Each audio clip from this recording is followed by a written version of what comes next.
What is going on, WolfPack Nation? Hope everybody's doing well today.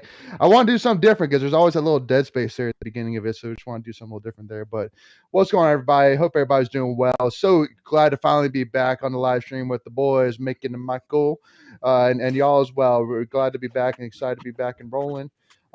So again, I mean, really, I feel like we got a lot to talk about today. So definitely for those tuning in, make sure to send us your comments. Let us know who's here. Send us any questions, comments you have.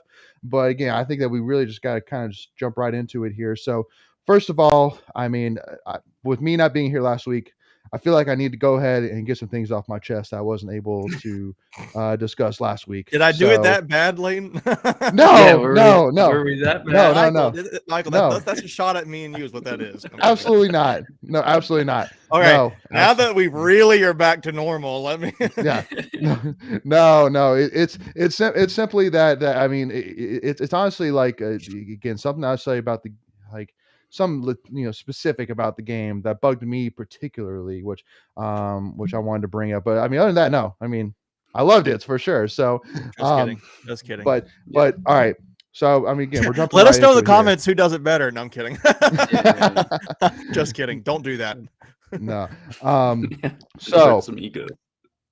The targeting calls, specifically one in particular that I had the most problem with, and that was because I was literally looking right down at it, and that was the hit from Jakeem Harris on Sam Howell, and again I was literally like looking right at it down the 25-yard line, and like I still remember after that hit, because basically what happened is that Sam Howell dove head first, turned his head sideways. Jakeem Harris dove at him with his head sideways. They hit because Jakeem was trying to keep him short of the first down marker, and so then they called a targeting a foul. And I remember the coaching staff just freaked out, and me as well, because I literally immediately said, I literally started yelling immediately. I said, all right, if that's targeting, then Dorn should just hand the headset to the referee and walk out. We're not playing football. Like that is no way. There's no way you're about to throw him out for that. So again, which kind of goes back to again my argument saying that that again there should really be two levels of targeting. But again, thank goodness that wasn't even targeting. But like that, there's been many plays this season, in particular, not just us, but for every school. Like for example, the Auburn goal line targeting, where it was kind of the similar play, but they called that targeting. It's like, how are you going to throw a guy out for that? When at the end of the day, the guy made himself defenseless. At the end of the day, Sam Howell made himself defenseless by diving head first. So that was kind of one bone that I really wanted to pick with you guys. But unfortunately, I had a wedding, so I couldn't bring it up. But wanted to bring it up now. That was, I'm just thrilled that Jakeem, and twice, by the way, actually got targeting called on him. But yeah, I got called back. So thank goodness for that. Yeah. I mean, I don't have a problem with them reviewing it. As long as they make the right call, I don't have a problem with them reviewing it. And I think we've discussed it before that there should be levels of targeting with intent and without that, doesn't result in an ejection. Right. So, yeah. And because also too, one thing, speaking of penalties, I wanted to bring up, which is kind of a newer thing, but it's been talked about a lot, and that's the Pitt Wake Forest game, the fake slide by Kenny Pickett. I would like to talk about that. Yeah, that's interesting.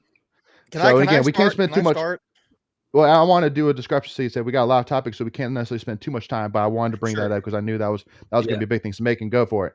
So my thing is that should not be allowed. And the reason why is because you train every defensive player that if you even think about touching the quarterback when he's going down, you're getting a penalty. And he's supposed to be ruled down when the rule is when he starts the sliding. When he starts to go down, he's down. That's when he's supposed to be marked down. You can't then go and reward the quarterback for faking it to touchdown. Yeah.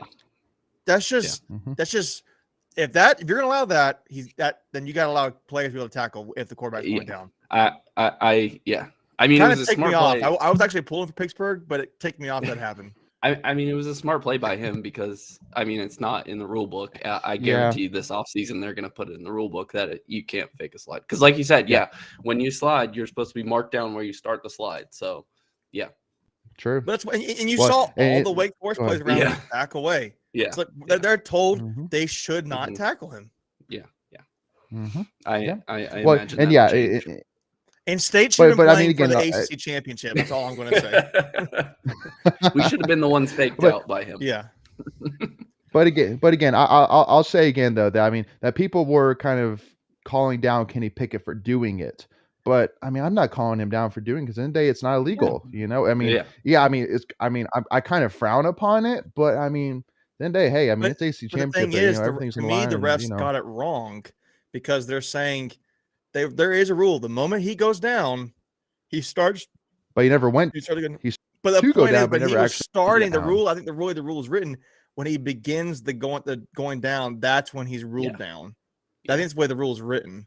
I'll have to go look it up. I'll have to go look it up. That could be. That would have been a crazy call. Let's put it that way. That would have been a crazy call if the referees called him down for that. Like that would have been big. Okay. So. But anyway, so now kind of moving on, one things that I wanted to discuss, obviously, which was pretty big time with basketball. I think we got to talk a little bit about basketball because again, it's been such a great week, but obviously one of the biggest highlights was the commitment of Robert Dillingham, Dilly. And again, the number one point guard in the country. It's kind of odd, honestly, because I'm kind of feeling a little bit of deja vu to Mark Gottfried a little bit because I mean we're kind of in that same time period, you know, with Gottfried. We weren't necessarily sure. We were kind of on the borderline with him, but then like they got Dennis Smith Jr. We're like, okay, I see it. All right, cool.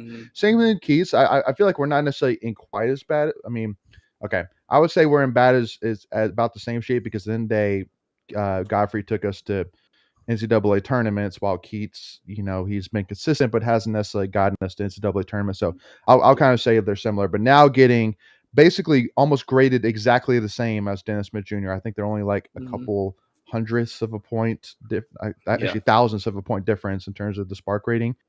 But very similar. I mean, both just playmakers, athletes galore, and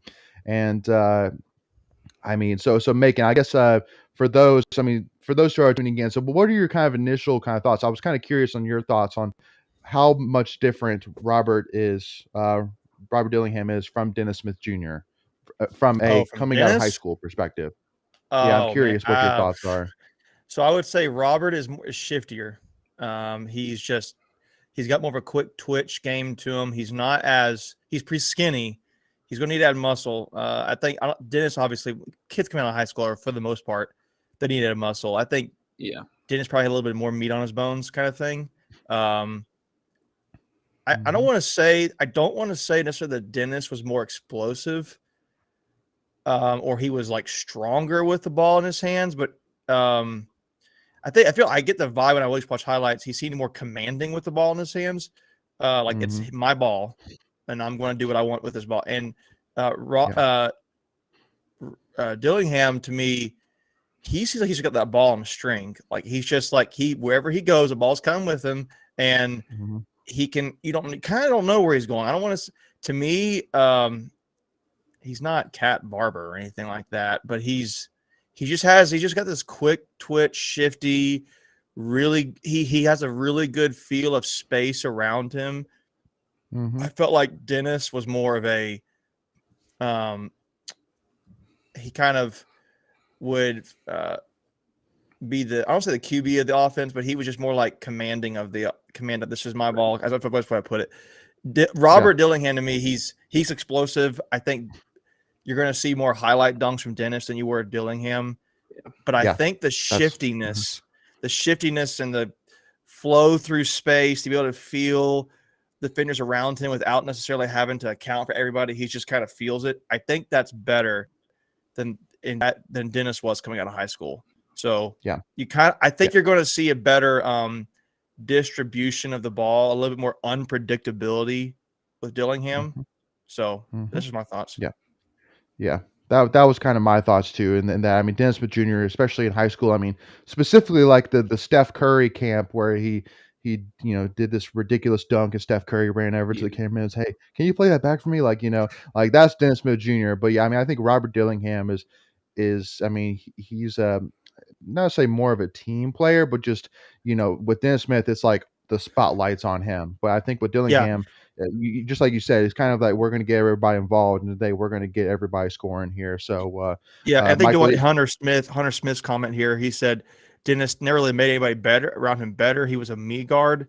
I mean, mm-hmm, we were not great with him as our point guard that year, and mm-hmm, he got a lot of stats, a lot of volume, and he Yeah. didn't really make. No one's going to argue with that.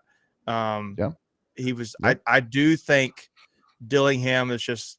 I don't know how he's going to make guys better, but he's played on the Olympic team for his age range, and he's good. He's going to be a very good player. The thing is, though, with him, just like with Dennis, Dennis, people forget we were like this close to getting Bam Adebayo, who obviously now he's like the franchise player for the Miami Heat. He's like the face of their team mm-hmm, besides Tyler Hero. And yeah, with Dillingham being like the QB as a point guard, the number one, two things we made a note. We can talk about this later, but Carolina and Duke have just like 1, 2, 3 pecking order of State's got number one point guard, Duke's got number two, Carolina's got number three. Yeah. But mm-hmm, players are going to follow Dillingham, just like players are going to follow Carolina's players and Duke's players. The fact that we got him early and he's a point guard in particular, you're going to see some of these, centers or power forwards, particularly, I think, want to come and play with him. Yep. Yeah. Well, because one in particular is actually his teammate at Donda Academy, who was a 4-star power forward or center, something like that. Yeah, But he's a big Brandon man. White. Brandon White is his name. Brandon White. So Brandon White. Will Pryor asked that question. Any leads on a big man? There's no leads really, but if you follow Twitter and you subscribe to the different, Inside Pack Sports, Pack Pride, WolfPacker, they'll tell you that mostly on Twitter, like he's teammates. Brandon White is from North Carolina. Yeah. He's teammates with Dillingham. He's like Leighton said, He's definitely talking to him. Correct. Talking to him about It makes. Yeah. I saw one guy say it makes too much sense. Yeah. But yeah. So that'll be big, and I think that for us, I know that we were kind of saying that immediately when we got Robert, I immediately said, all right, well, we know that Keats is going to be here at least through 2023, 2024, because obviously we're not letting him go before Dillingham comes down. Well, that's not saved his job, but helped his job career. Helped his job, but I think that there's if he doesn't do something before then, that'll be the year where it's like, okay, just because same thing with Godfrey. I think that was kind of the straw with Godfrey it was like, okay, you have a really good team right now. So if you can't win with this, then it's just not going to happen. And Godfrey couldn't win with Dennis Smith Jr. in that team. And so we let him go. And so I think the same thing with Keith is that by that point, he'll be here for probably 7 years or so, 7, 8 years, give or take. And so if he doesn't win with that team, it's like, okay, maybe.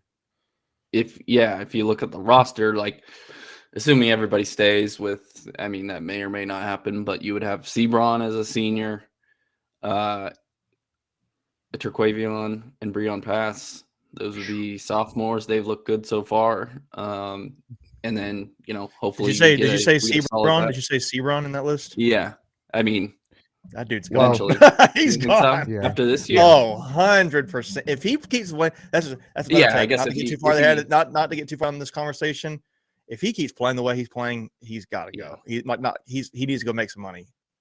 Yeah. Yeah. Absolutely. I mean, it seems like he has to regress at some point, but maybe not. Maybe he's maybe not. Doubles every game. Yeah. Yeah. No. And again, I mean, and Benjamin, kind of said that, again, we can't wait until then, start winning. And absolutely. I mean, again, we're not saying, okay, like, you can just wait until 2023 until, Robert Dillingham and the team comes. Like, no, I mean, we still have expectations. I'm just saying that at the end of the day, you can't let Keys go with a player like that, of that caliber, sitting there waiting. That's all we're saying here. So, but yeah. But yeah, I mean, and I know everybody's kind of mentioning Sebron, DeQuavion Smith. I mean, That's the thing is I know that a lot of people have really, especially after Louisville lost, really have come down on Keats saying, that, it's because of coaching that we lost that game or whatever it is. But Yeah. then they again, team's just so young but so talented. I mean, you look at the guys like Sebron, DeQuavian Smith, and you go, again, it's unbelievable how good they're playing. At the end of the day, too, it's not like we're even halfway through the season. Again, we literally just played our first ACC game against a solid opponent, not a great opponent, but a solid opponent in Louisville. And again, we showed a lot. But again, I know one person in particular was saying that, well, we shouldn't rely on, late game comebacks, in order to win. I completely agree. I think that I wish we would have started off stronger, but I feel like it kind of shows a lot more in a team where you can, be down but not out, and fight your way back, and really have ourselves in a great position to win that game. It just took a miraculous 3-pointer to beat us. Again, it's not like Yeah. he was set foot in the corner. He was falling Yeah. backwards, shooting it up in the corner. So it was a ridiculous shot to win that game. So Yeah, I don't know. I think the team's really good. I think they're going, or not really good. I would think we give Keats some credit to a degree. I know there was a back and forth between somebody on Twitter and us about Keats blew it and our whole team sucks and the world's on fire because that one guy put that shot in. And Yeah. to me, it's like you gotta give that guy credit. Should TeQuavian have played the ball or not? To me, I think probably the technical right way to do it is to leave the ball alone. You stand your defender, make it a tough catch. Your hands in his face already. You don't leave your feet, kind of thing. That's probably what he should have done. But he's a true freshman. He's trying to make a play on the ball. He's long enough where he, theoretically, he probably could make that tip if he needed to. But it didn't happen that way. I'm impressed more so with how well the team is doing individually, other than maybe like, I won't say Helms is doing bad. I think we thought Helms was going to just explode, and he's not exploding, but he's playing some pretty good numbers. It's just he's being overshadowed by Sebron, who no one saw coming, and Morcell's playing pretty well. Cam's playing about where he was last year, and then EB Duana, I feel like, is the other story of the season. Like he's not playing. He's not playing out of his mind, but he's like he's been a somewhat of a revelation to the fact that we actually have a presence in the post without Manny Bates right now, and we thought we had nothing.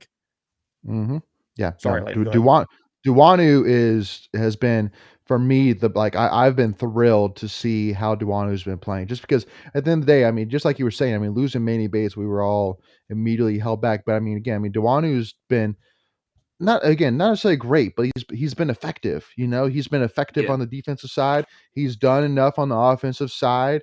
Again, he's filled the spot well. But again, he's still a young player, and again, he's going to develop the more minutes that he plays. Which if he keeps on pace, he's going to be playing a lot of minutes. By the end of this season, so he'll be getting better even throughout this season, but even long term, even heading into next season, whatever it may be. So, again, it's obviously a tough pill to swallow, losing a player of Manny Bates' caliber. Not even like the first game, like literally like the first 5 minutes of the first game, and you lose him for the rest of the season. And so, but again, Duanu's done a great job of stepping up. So hats off to him. And I think he had 7 points against Louisville, which is kind of, that'd be ideal if he could get 7, 8, 9, maybe 10 points a game from the post, because he's looked good on defense. Against Nebraska, he didn't even attempt a shot, I think, until one of the overtimes. So it was good to see him get at least 7 points against an ACC team. If he can, contribute just enough on offense, I think we'll be okay. Yeah, I think I'm looking over here at the stats of the team right now at this point in the season. Just talking about Duana.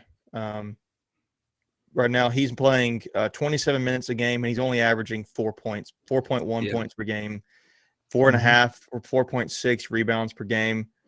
He's shooting 68, a little over 68%, So when he takes a shot, Yeah. he's doing it well. Good. Yeah. He's just not taking shots. But Mhm. his blocks per game, I'm curious, he's averaging 2.6 blocks per game. That'll play in the ACC, or at least that'll play right now. I know that maybe we'll get ACC play. The one thing I also find is interesting here is, you've got 5 players in double-digit scoring. You've got Sebron, Helms, Smith, Morcell, and Hayes. Obviously, Sebron's averaging 20.4 points per game. Helms is 15.3. And then Morcell and Hayes are both averaging 12.3. Smith is averaging just over 10 at 10.6. Mhm. I mean, if you had told me beginning of the season that 5 of our players would be averaging over 10 Double points per figures, game at yeah. least, I would Mhm. take that. And I think most fans would take that. I don't think we would have thought that going into the season that 5 players would be doing that. I think people are most surprised, obviously, by Sebron, but I think Smith and Morcell have been big. And I think I'm tell you what, Morcell's injury, I didn't think it was going to be that bad. I know some people thought it was, but the fact that it was just a sprain and he can come back, that's big. Yeah. Absolutely. And especially one of my points is that it just seems like that because like Thomas Allen, like he was somebody going into the season I kind of looked at as saying, if he could develop a 3-point shot and be a 3-point shooter for us, that'd be big. Because I think it's been truly evident that we just don't have that 3-pointer, this season. I mean, we have guys who can shoot the 3, but just not on a consistent basis. We don't have a Ralston Turner, we don't have a Scott Wood, we don't have somebody that we can go to and be like, oh yeah, this 3's going in. Like for example, like the last play like against Louisville, like the fact that Cam Hayes was the one that shot the 3-pointer to try and tie it. It's just like, I mean, he did well shooting the 3 ball against Louisville, but again, I would have loved to have had somebody that Keith could have easily said, all right, how are we going to get this guy the ball on But this see, play? that's what's interesting because it should be. I don't say it should be. Let's take it back.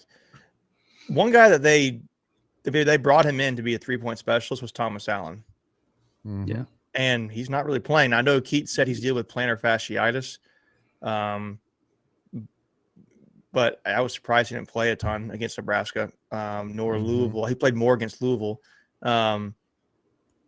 probably because Helms, Morcell was out, but yeah, it's true. Yeah. Helms and Morcell and Allen should be your knockdown 3-point shooters to a degree. They should be the guys you go to for a 3. It shouldn't really necessarily be Hayes, although if Hayes can get a consistent 3-point shot down, he's going to be a problem. I think he's got a balanced game. He doesn't do anything great, but he does everything well. Yeah. So if he can get some of those, improve there, that'd be great. I just think to me, the key is going to be is Duwana continuing to progress, and I think Helm staying out of foul trouble. He's averaging over 4 fouls a game. That'll be big. That's gonna be big, yeah. And Sebron can't do it all by himself. So these guys are gonna have to contribute and step up. It can't be just we're in a pinch like Sebron gets a bucket, or like it was a few seasons ago, Cat Barber go get us a bucket. Like we can't sustain that. We can't bank on that every time. So yeah. Well, and I mean, DeQuavian Smith, I mean, even in just the first games, third, quarter or third of the season, however many games we played so far that we've seen so far. I mean, DeQuavian Smith's played well again for a true freshman. He's been he's been impressive. So I honestly think that as you kind of get into that second half of the season or kind of deep into the ACC schedule, that's when you're going to kind of see him kind of take the next step. Because again, I mean, I think that it was very evident in the post-game press conference that, I mean, he basically said, I'm not used to losing. I don't really like this right now. Like, I don't like this, losing consistently. Yeah. I don't like it. So, and maybe that kind of might be a little bit of a rallying cry here. I don't know. But again, I mean, there's no doubt that everything that Keats was saying, everything that was talked about with him being the Gatorade Player of the Year has transitioned over to college, where, I mean, he's not necessarily been like ridiculous, but I mean, for being a true freshman, how he's playing right now is very, very impressive. So Yeah, he's I think shooting. We talk about 3 points. He's shooting 34% right now from three. it's very Helms good.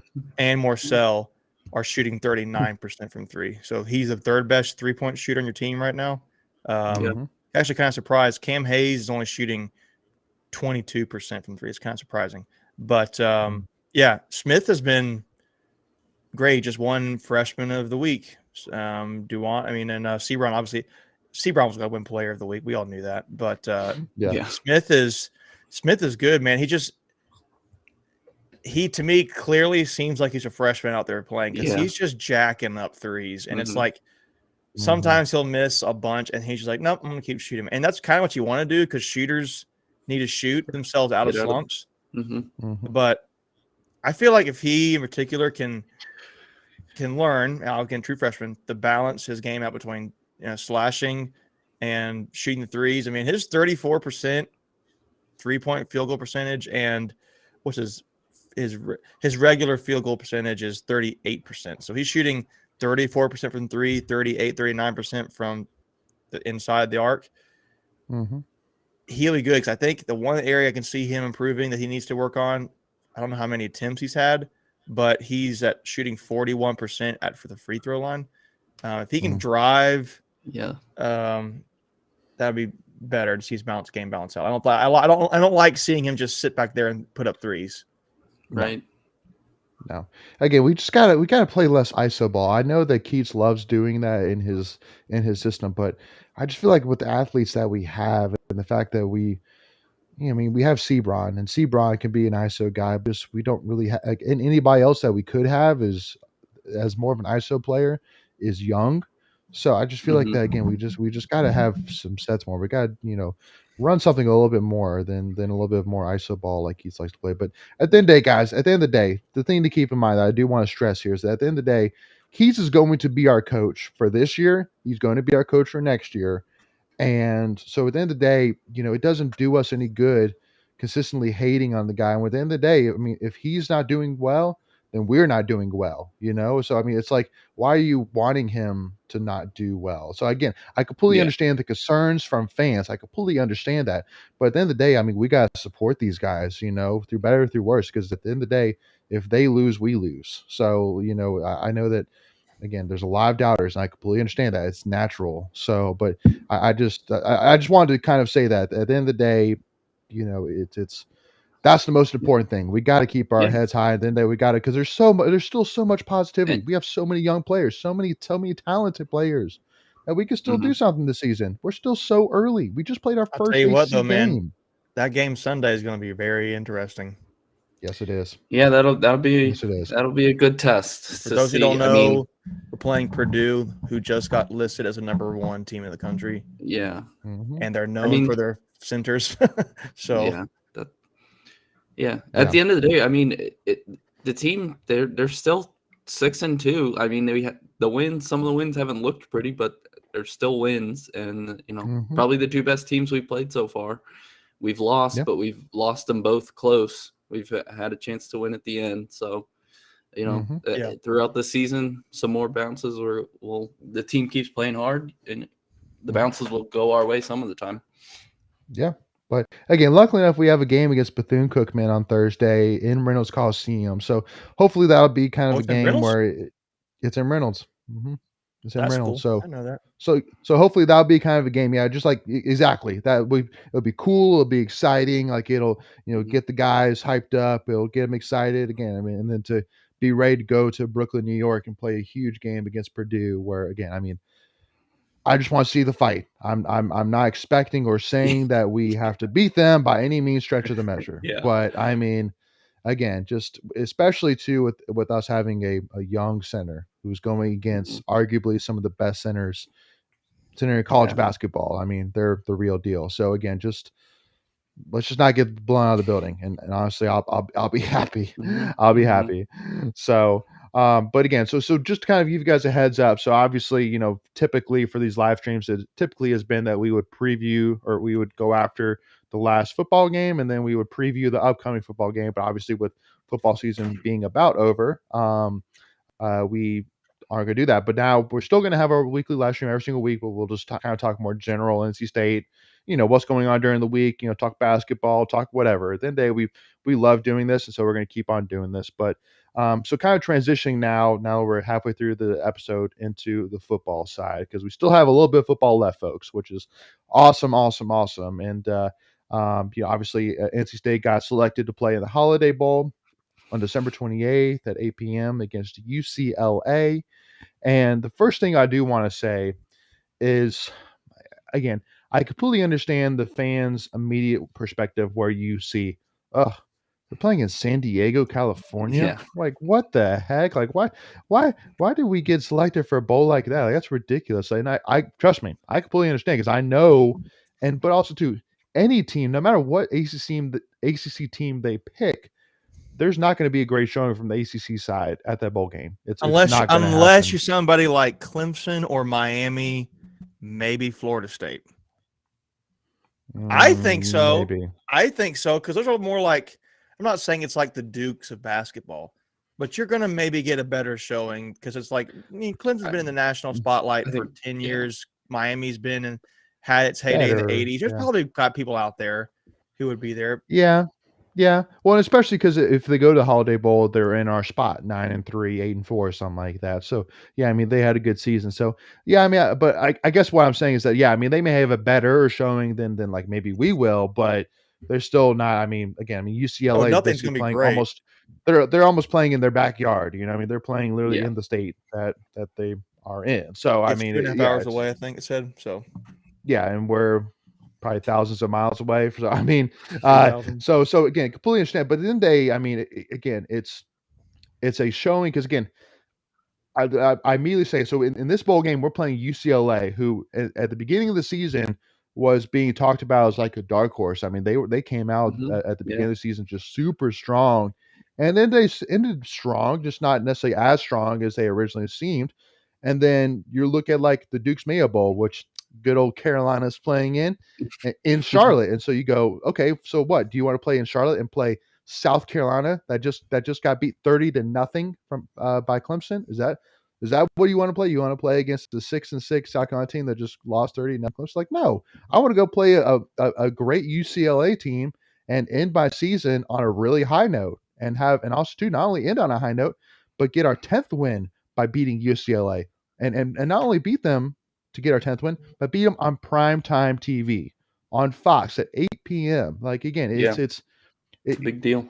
You're going to pick that every day and twice on Tuesday. I understand the location, but then they, not every bowl game can be perfect. And unfortunately, the only bad thing I can really say about the bowl game is that it's in San Diego, California. But it's the highest payout of any bowl game besides a New York Six Bowl, or at least from the ACC side. It's prime time. It's against a great opponent. I mean, and also too, I think that decently a lot of players will play that you'll see this season. I mean, I mean, you never know. Again, every player will make that decision, I'm sure, soonish on if any player backs out. But I don't know. I feel like that. I mean, like, do you guys think Emeka would consider sitting out? No. Well, I don't know. It's hard to say, because I mean, I don't think I don't think there's anybody on this team right now besides Icky that I'm like, course, you can go make some more money. Yeah. Well, and just because, again, I like Emeka, at least from everything I've seen, it's not like that he's being drafted right now from what I've seen in like top 3 or 4 rounds. I mean, he's going to be a later pick. So I think that honestly, that right now he's not necessarily projected as like a top 3 or 4 round like player, but he's in the later rounds. Emeka. Oh, I thought you said Icky. I was like, what? No. Well, that's common knowlge that he's a top 10 draft that's pick. That's why I said, hold on. Next season. Yeah, no. Emeka. So what I'm saying is, I think that, I mean, go out and ball out one more time, and because at the end of the day, there still is a ton to play for. Like, I understand, other bowl games where maybe, you're 7-5, 6-6, I get it. But then we have the opportunity here to get NC State's second 10-win season ever.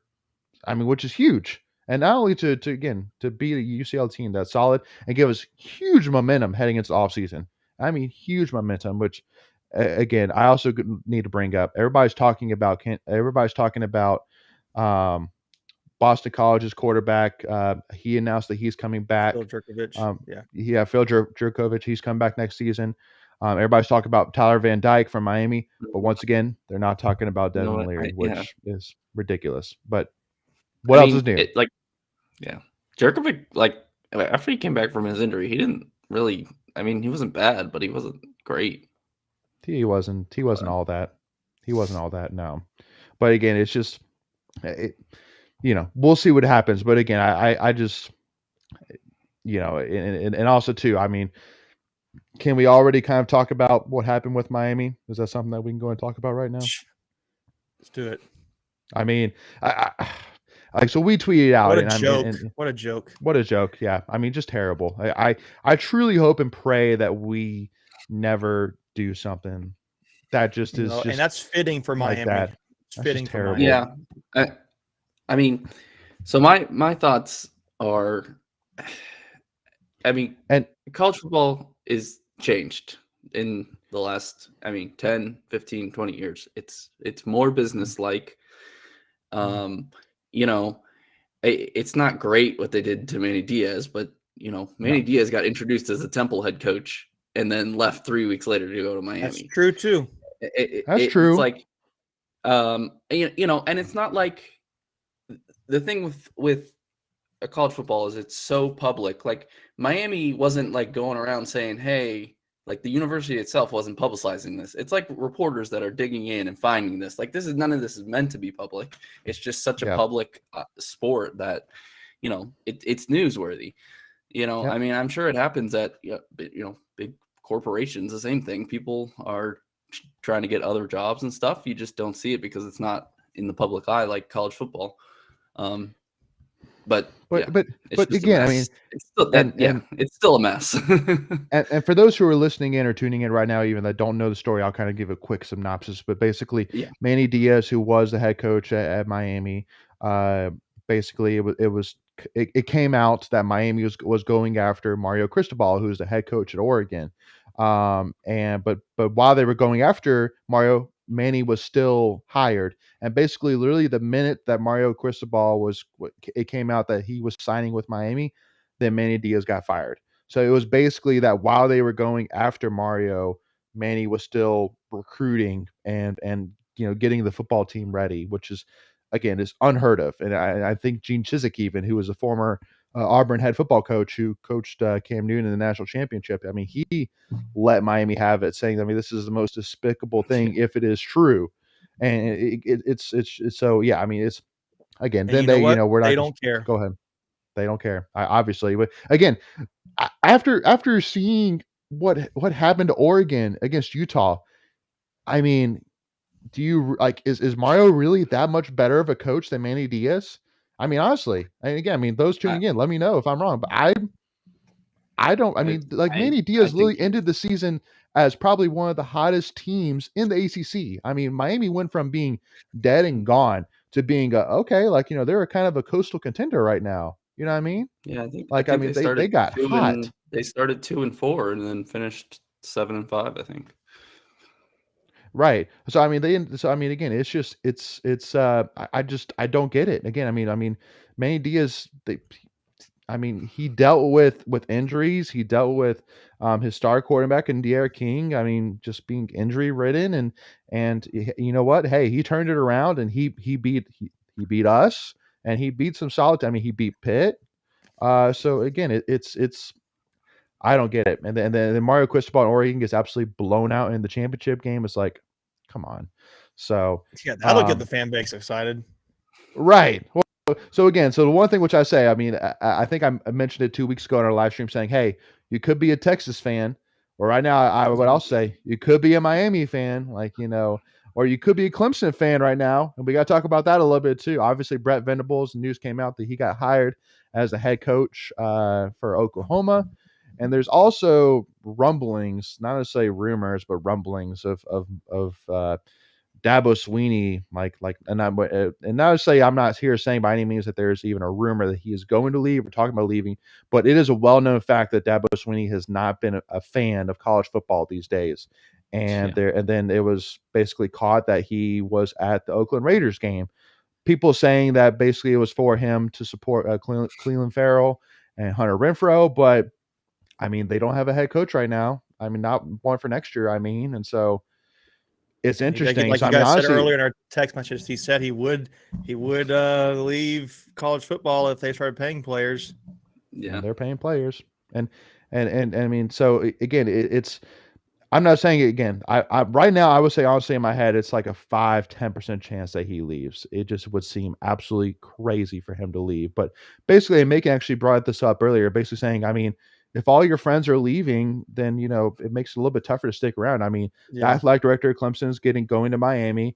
The defense coordinator Brent Venables is going to Oklahoma. The offensive coordinator is getting recruited by Duke. I mean, a couple other schools to be their head coach. So I mean, he's about to lose, his office coordinator, defense coordinator, and athletic director. So, and I'm sure there's a lot of pressure on him too from Clemson's side of people being pissed off at him that they weren't a AC championship. He's going to be under new management to a degree. He's going to have a new boss, and he's going to have to go and hire. With the expectation, I got to go hire a brand new DC and maybe a brand new OC. If I'm him, I'm paying Tony Elliott, like, please come back. And it just makes it easier for him. Yeah.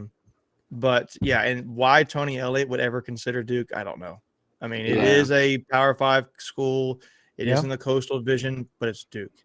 So, but at the same time, if you can could be the next Dave Clawson, I guess. Yeah, like if you can get Duke to a couple 7-5, 8-4 seasons, then you'll probably get an even better job after that. Yeah, exactly. But again, I mean, like obviously with Brent Venables being gone, and we said this that losing Venables will hurt. How much? Probably not too much, because I mean, then again, Dabo Swinney is still one of the greatest college football coaches in the nation right now, and so then he will bring in a great defense coordinator. But at the end of the day, I think we can say Brent Venables is arguably. I wouldn't even say arguably. I would say it's almost no doubt that he's at least a top 5 defensive coordinator in the country. Arguably, I would say there's no doubt in my mind top 3. Top 3. I would say top 3. No you debate. may debate that, but today's probably top 5. No, he's definitely a top 5 defensive top coordinator. 5. I mean, literally, I think there was like 6 years in a row, but basically from 2019, from like 2013 to 2019, that they ranked like top 6 in the country in total defense. Every single one of those years. So, but again, I mean, it's kind of funny though, seeing how Brent Venables, the defense coordinator, goes to Oklahoma, but yet the offensive coordinator is getting recruited by like Duke. It's like, it's a little different, quality of opportunities there. Kind of the story of their season. It's their offense that couldn't get going. Yeah, I think that's when someone I listened to something that said like, does Clemson go and look for a QB in the transfer portal, or do they stick with DJ? Well, I don't know if you're going to find a better quarterback in the transfer portal. No, they've got that a freshman who this year, I think his name's Cade Klubnik or something. I mean, he was like a top 5 recruit. So I would imagine. But what if what's the space leaves? What if Tony Elliott leaves? I mean, Dabo's an offensive minded guy. He was played wide receiver at Alabama. So he's gonna. But again, he could call the plays if he wanted to. That's why he needs Venables. I think it's a bigger deal than people think. And he can. He's still Clemson. He can still probably go out and get any offense coordinator he wants. Yeah, possibly, but again, his mindset. But it's pretty much what I was saying is that DJ Uiagalelei, it's very clear that if Clemson has. Because obviously they do. They have aspirations to win a national championship. I don't think DJ's your guy. Now, I mean, it's hard to argue with a team that went 9-3 this year, and also too because again, Clemson had an off year this year, even recruiting wise. Again, this is one thing that I was screaming at the Clemson game, saying, "How can the Clemson offense be this bad? Like, how can they be this bad?" Like, and not necessarily saying that again. It's just like they have all these studs and they're not playing well. they didn't really have many studs. Their offensive line was terrible. They had one star wide receiver who was basically not really. I mean, he played well, but he wasn't Yeah. like a stud all season. And then he Yeah. got injured and sat out the rest of the season. And then you had Will Shipley, and that's it. Like again, I mean, if Clemson is so dominant, which they are in recruiting, how can it be that they're so thin? So that's what I'm saying is that I like it. Dang. At the end of the day, DJ Uyunglele was not making throws that even if you had Mike Williams, even if you had these guys, like you got to get it like to the guy. You know what I mean? To I'm make looking the at catch. his He's stats usually now. Listen to these stats. He was completing only 55% of his passes. Yeah. He had 9 passing touchdowns and 4 rushing touchdowns. So he was 13 touchdowns total on the season to Devin Leary's 35. Wow. He didn't even get double-digit passing touchdowns. And Devin Leary didn't run. Did Devin Leary? Those were passing, just passing. Did Devin Leary have any rushing touchdowns? He had 2, I think. 2 or 3, yeah. 2 but or again, 3, yeah. Again, I honestly, I did DJ even complete? Again, I don't know what you would define as a deep pass, but I'm sure he probably only completed a handful of deep passes. I think the word is it's called. Sorry, go ahead, Michael. Explosive play. I was just gonna say yeah, explosive play. He just missed. I mean, he just missed guys like easy throws. Yeah. I think the rule for explosive plays is like over 20 yards. Mm-hmm. It's like a big pass. I don't know what that's an explosive play. A deep ball pass might be like, I would say I would say it's more 40 plus. Well, that's 40, I would say. Chucking it down the field. That's I don't know, but all I know is when I look at stats, he didn't. I'm trying to look here at Devin Leary's to compare. Devin Leary is completing 66% of his passes. He had 35 passing touchdowns and 2 rushing touchdowns. So he had 37 touchdowns total for the season. Yeah. And DJ Uyunglele had 13. Wow. So better completion percentage, almost 3 times the amount of touchdowns. Yeah. So again, I think that for any other team that nobody would be complaining about this season for them because they went 9-3. I mean, they played, and one of their losses was against now the number 3 team in the country in Georgia. So, but at the end of the day, I just don't see DJ being that guy. So again, it really does for me come down to that. I look at next season and with everybody coming back now, with knowing Derek Pitts is coming back, knowing that Isaiah Moore, knowing that all these guys are coming back. And then it's been a rumor that Peyton Wilson will announce that he's coming back again. It's a rumor. Hasn't been officially announced yet, but it does seem like that it's very likely that he comes back. And then you have everything back on offense. And I think really the only person I'm really curious about from the offensive side, if he comes back or not, is Devin Carter. I think it's very more likely that Thayer comes back. I'd be shocked if he goes. I'd be shocked if Thayer leaves, especially with Drake being there, with Lex coming in. I mean, I think that's kind of a dream scenario for the Thomas brothers that I don't think Thayer wants to miss out on. But I think he wanted to keep his option. Would Lex be playing that? Would Lex be on the team next season? Or is it the year No, after? I don't think No, so. 2023. I forgot about that. He would never get to play with Lex. My fault. But then they still. But could you imagine if they're left and Drake stayed? Well, he's staying, and then we won the ACC championship, and he just. I think they come back. I think the only motivation I'm gonna tell you what's gonna be key. You know what I'm thinking they're waiting on? I think they already know, but I think they're waiting until Devin announces. Mm-hmm. Devin Leary. Devin Leary. I mean, everybody thinks he's gonna come back, but the guy just had, like we just said, 37 touchdowns. Ridiculous season. And he didn't win the ACC. I think if he had won the ACC, does he go then? I don't know. Yeah, but, I think this offseason looks a lot different if we had won the ACC. Correct. So I think these guys come back. I think especially if Leary comes back, because then they know, all right, we can run this back. Devin would get all of Mezzi's touches plus what he had last year. Right. Mm-hmm. I think if you had to pick one or the other, I'd be picking Devin Carter to come back because I don't know who that X receiver is going to be with Mezzi gone. And if Carter were to go, I mean, we know if Thayer's gone, Rooks, who would play that spot.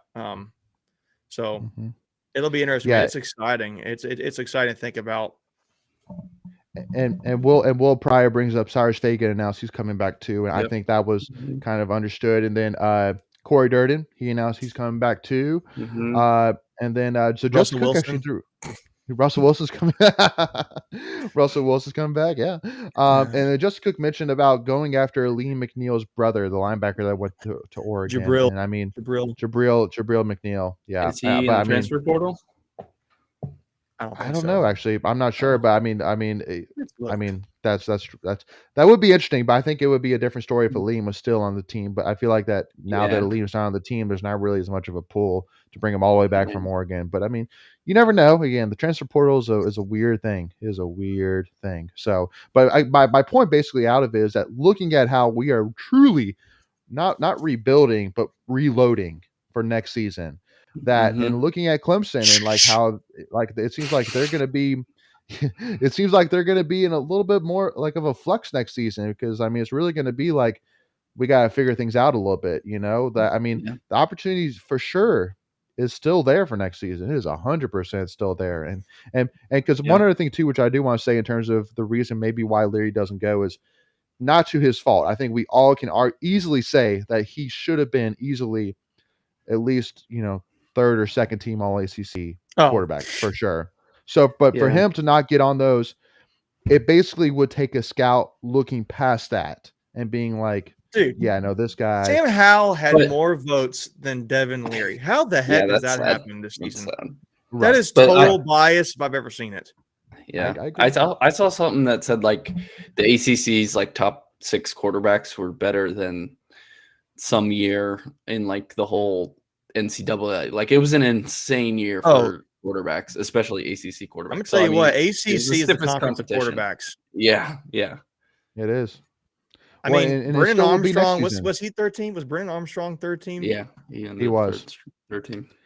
Even though the only stat that Brennan Armstrong was better than Devin Leary was passing yards, but touchdowns, interceptions, rating, you name it, Leary was better. So, but again, there's no doubt. Again, there's not even an argument that he should have been at least all third team. But I'm saying that, like, if he's looking at NFL level, that voting wise, he wasn't even put as the third best quarterback in the ACC. So it would take a scout basically looking past that to basically be like, this guy is the real deal, and let's take a chance on him. So, but I truly do think that this coming season that there's going to be more talk about him, more hype about him.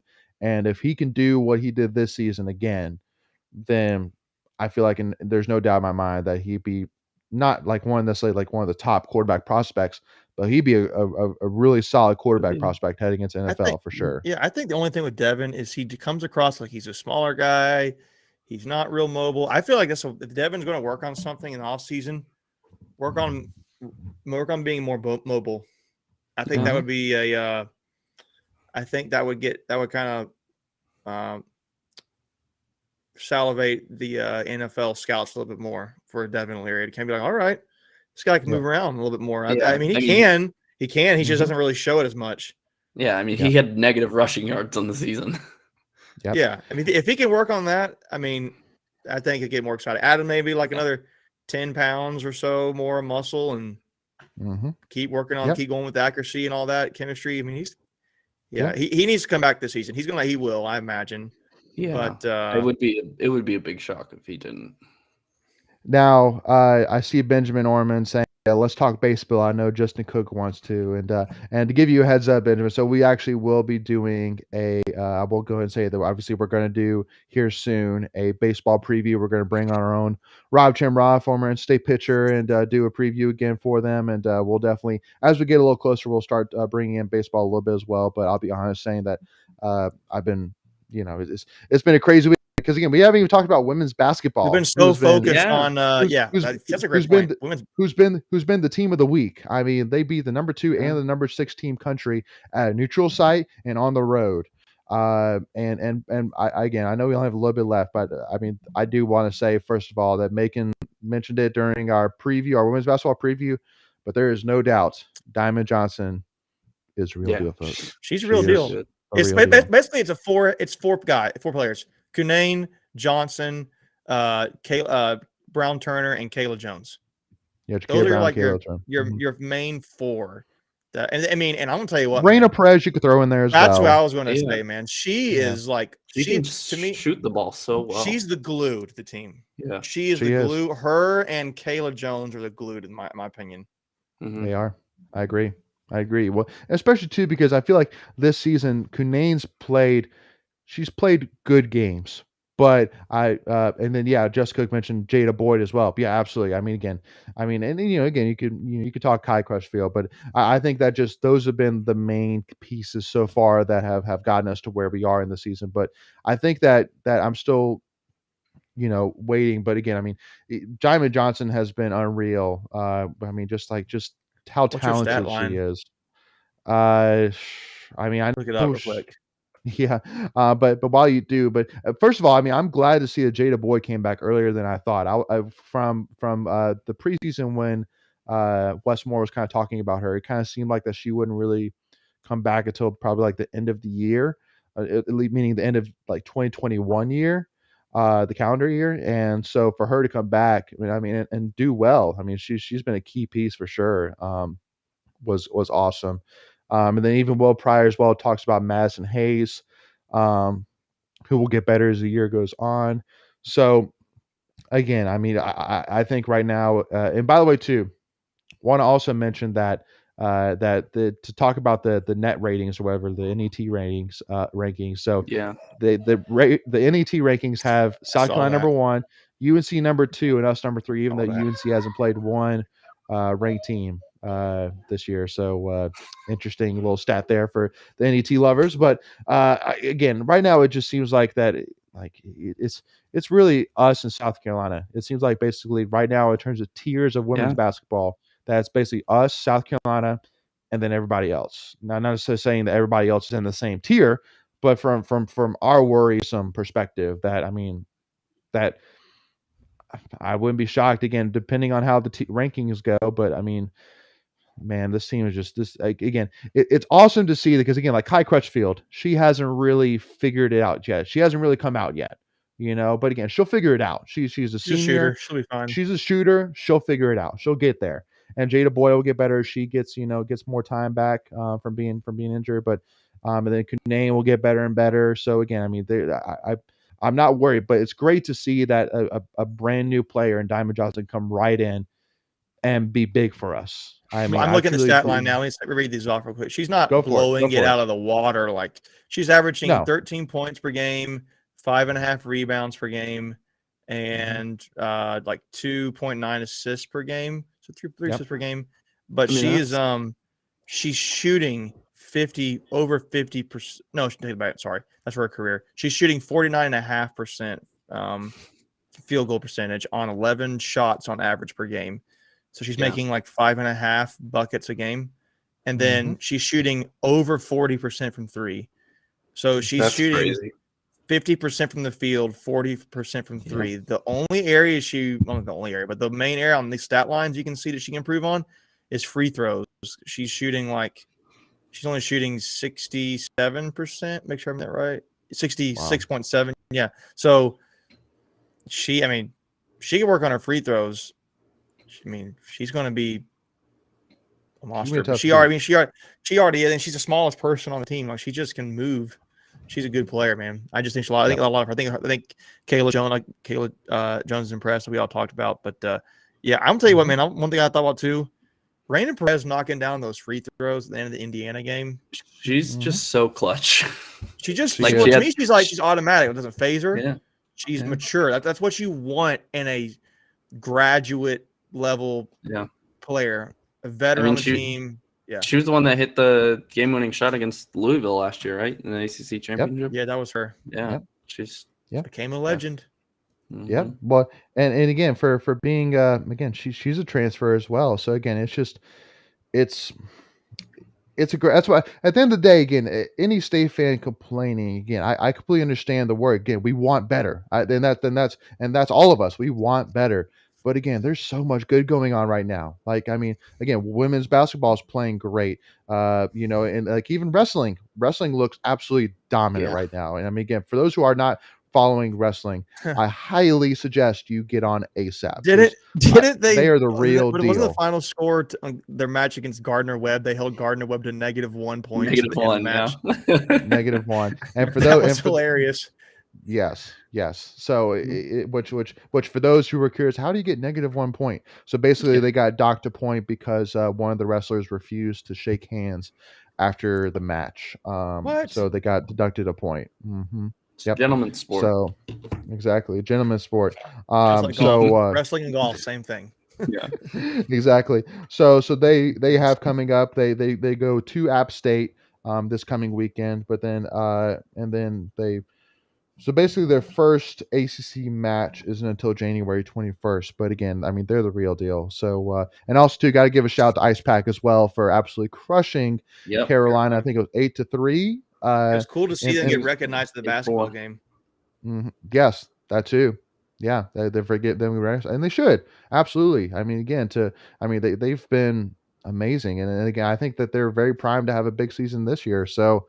But hey, any win over Carolina any day, no matter what sport, no matter how much, sport, it's always beautiful. It's always a beautiful thing. And so to beat them in PNC Arena in front of a great crowd was awesome to watch for sure. So anyway, so yeah, guys. So again, obviously we'll continue to kind of talk. I know we didn't talk a ton about the UCLA game tonight, but obviously again we still got 3 weeks until the game. Yeah. So we'll pick it up in future streams as we go. We'll so know make sure which players are sitting out and playing and stuff. Yeah. Exactly. And also too, we'll probably have some news on transfer portal. I mean, definitely. Yeah. And I kind of want to, obviously we want to kind of talk a little bit about this because because Ricky Purse already announced he's leaving.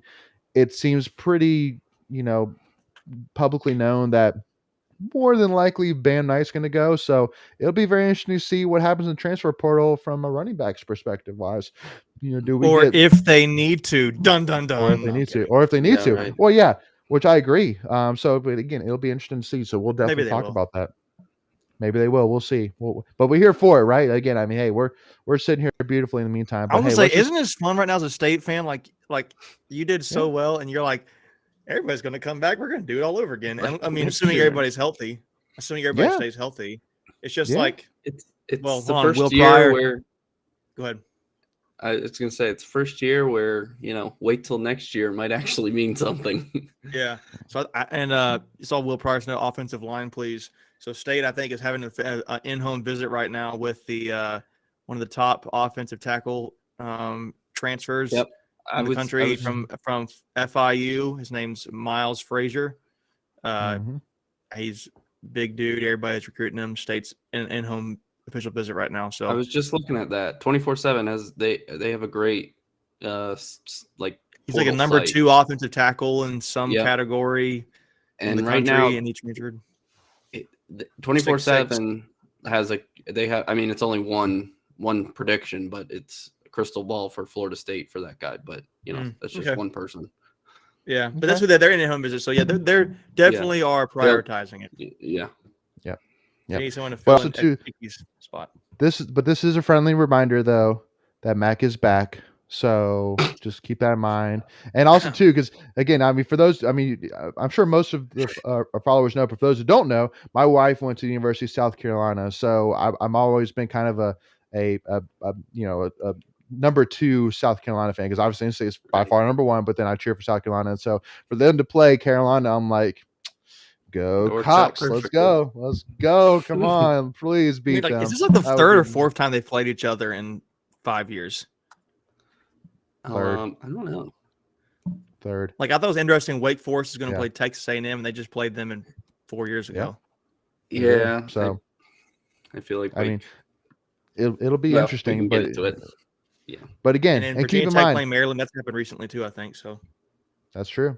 So, but again, keep in mind, folks, that hey, as bad as you may think being a State fan is, you could be a Texas fan, you could be a Miami fan, or you could be a Carolina fan.